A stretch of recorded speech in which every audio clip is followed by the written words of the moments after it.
supporting you in your dog parenting journey. The Dynamic Dog Owner with Debbie Potter.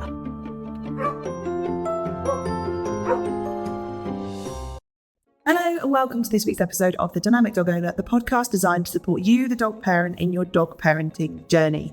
As we know, if you've listened to the podcast before, that the parenting journey, so being a dog parent, is a lot harder than most people ever imagine. You know, you can go and learn how to train a dog online, you can find out training advice, you can teach them a load of things, but the actual part that is probably the hardest, the bit that's most underrated, is us as dog parents, feeling seen, supported, understood, the dog bum guilt, knowing that we're doing the right thing, basically, because there's not...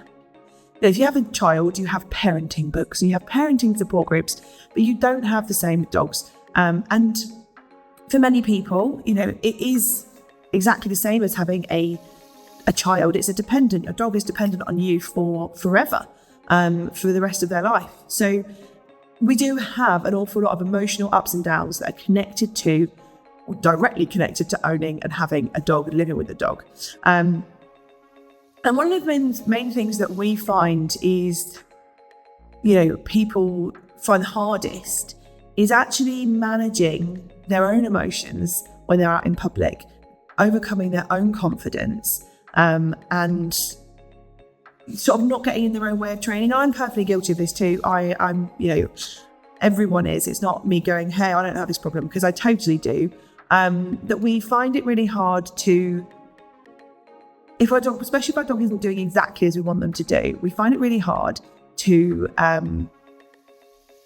put ourselves out there, almost to go out in public, to know how to handle when, for example, things don't go right. Say, for example, you've got a reactive dog, which, you know, is more common than most people think, is isolating, and we feel like we're the only person.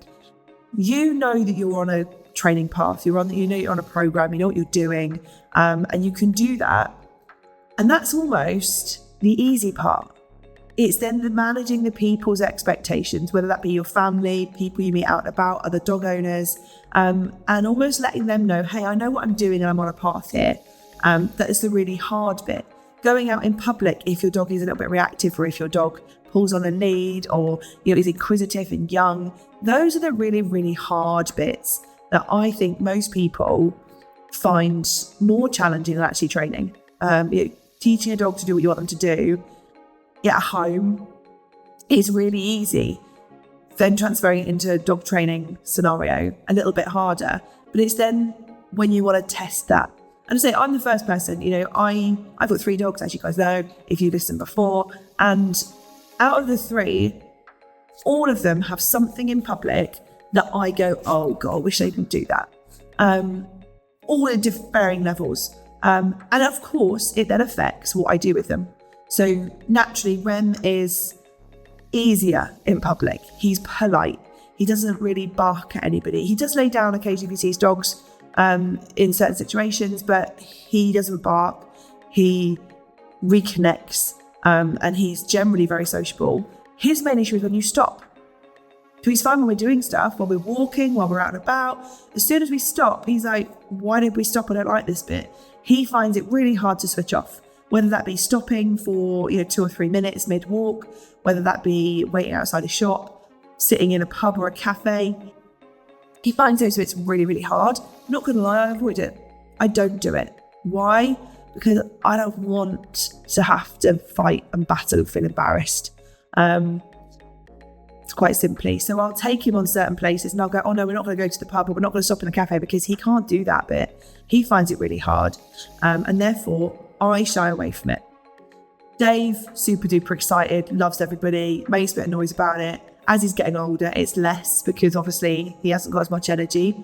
But again, when he was younger, I go, well, I'm not going to take him because it's just too much hard work. And Fred, my youngest dog, he barks at people. He barks at dogs, not in an aggressive way, just in a, hey, let's be friends, or I'm a bit nervous. But naturally, he's a noisy dog, and people notice it because it's noise. He can settle beautifully, and like if we're in a pub, for example, until someone moves. So it's great until. But we all have quirks. We all have things that we find really hard.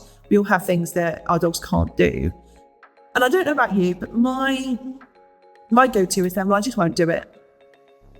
I won't do it because it's easier. I have enough, I'm sure you guys listening do too. I have enough going on in life, juggling, life, work, family, kids, all those responsibilities, getting 3 dogs exercised. I don't need extra stress in my life. I just don't need it. So why put myself in a situation where I am creating more stress? I might as well not bother. So naturally, I go, oh no, we can't do that. We don't do it. But are we going to take him there? No, I can't be bothered. And that sounds terrible, but it's a self-preservation thing, Some days you don't have the energy, other days you might.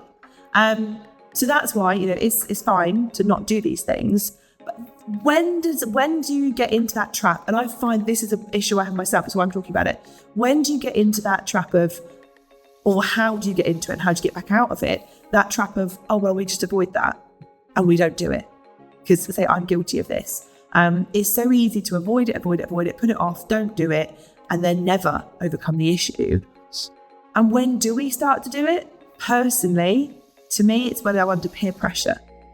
So, or when I've got a group of people and you've got that, oh shit, I better do it because they're all here. So perfect example, this week, we did a really, really silly challenge at work. So our challenge was that we went on a sort of a walk sponsored, but it wasn't really a walk because we were dropped off in a mystery location. We were blindfolded. We didn't know where we were going. We didn't know how we were going to get there.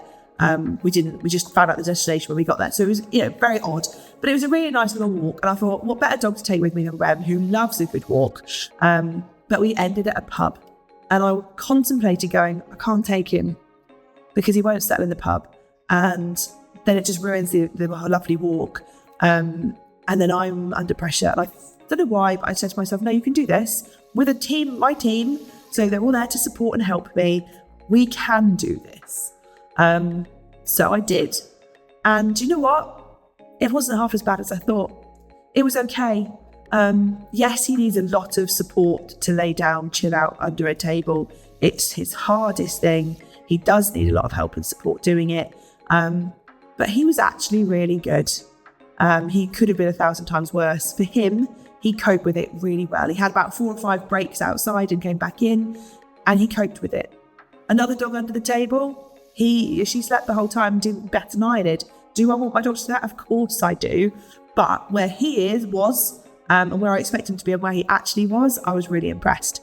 But I only did it because partly of peer pressure, being in a group and going, what's the worst that can happen? But of course I have to be in that mindset to do that. And he'd had a really good 4-hour walk beforehand, so I was quite tired, which always helps. And I think this is where I'm getting to is that having a supportive community and network to help you really, really supports you in stuff like this. And it's where dog training, being part of a community, can be really, really helpful. We do a real world training club where we go to real life locations. We go to cafes, we go to pubs, we go to shops, we go to train. We just went on a train journey last week with the dogs. It was really, really fun. But the main thing is, the reason people come is not because they can't do this stuff, they don't know how to do it.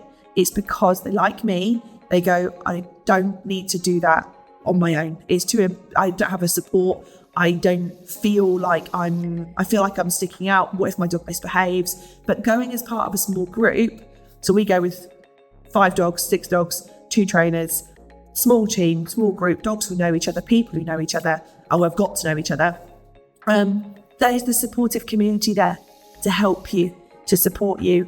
You put yourself in situations that you wouldn't have done because you've got someone there going, you can do this. You've got someone to talk to. If it goes wrong, you've got a support network. If people are staring at you, there's someone there to help you. And that's the thing. It's sometimes getting out of our own way to do things that are scary. And naturally, we shy away from it. I shy away from it. So, this is partly me sort of saying this is what I need to do too. Don't shy away from the scary. Don't shy away from the stuff that is really tricky, or you think it's going to be embarrassing, or you think, oh, it's going to go wrong. Because what's the worst that can happen? Yeah, your dog barks. Yeah, you might need to drink your drink at the pub quickly and leave quick. Does it matter? We seem to think that everybody else is really concerned by what we're doing, and 99% of the time they're not. So we need to forget what everyone else is up to and focus on us building confidence, and whichever way you need it to be. I'd say for me, having someone else with me builds my confidence up. Doing it on my own, super scary. So basically, the theme of today's podcast is a really short episode, but step out of your comfort zone, push yourself. Don't accept things the way they are and assume that your dog won't be able to do it, or assume that you can't do it, because you can. Even if it's a small amount of progress, even if it's a little bit better than last time, your dog and you are never going to succeed in the areas if you constantly avoid them. And this is, I need to listen back to this one as well. You need to push out of your comfort zone, not like to the point that your dog can't cope. I'm not saying put your dog in situations that they cannot cope with. I'm saying recognize when they're ready for that next step, and stop holding yourself back and limiting things because you remember what it was like rather than what it is like now and what it could be like. Push yourself out of your comfort zone, even just a teeny tiny bit. If you don't want to go into a pub for a full dinner, go and sit in a pub garden for 10 minutes, half a pint, quickly. Do it on a quiet day, build your confidence up, and carry on building your confidence, carry on pushing yourself, because we get stuck in a rut where we stay in our comfort zone, which is a lovely place to be, but often we need a kick up the bum to push ourselves that little bit further so that we can start to do more, have more, experience more. I'm going to go listen back to this, and I'm going to kick myself up the bum and start going and doing things that are out of my comfort zone a bit more, because I need to just the same. Hopefully it helps you do the same. So if you're ever feeling down and feeling like you need that little bit of a kick, listen to this episode, save it, listen back to it, and you can do it. Step out of your comfort zone, even if it's just a tiny bit. Do it. What's the worst that can happen? Have a great week, everyone, and I will catch up with you really soon. If you love listening to the podcast, why not check out the Potter Academy for practical dog training advice and how-to videos. The hub is broken down into sections, and hundreds of pre-recorded videos are there for you to start watching whenever you choose. You can watch them back as many times as you like. You also get to talk to other community members and discuss your training, and benefit from live Q&As with myself where you can get your questions answered. Why not make use of our 3-day free trial where you can access all of the Hunter content on the hub absolutely free for 3 days. The link is in the description below, so do check that out. And I can't wait to see you in the hub. Thank you for listening to The Dynamic Dog Owner with me, Debbie Potter. See you next time.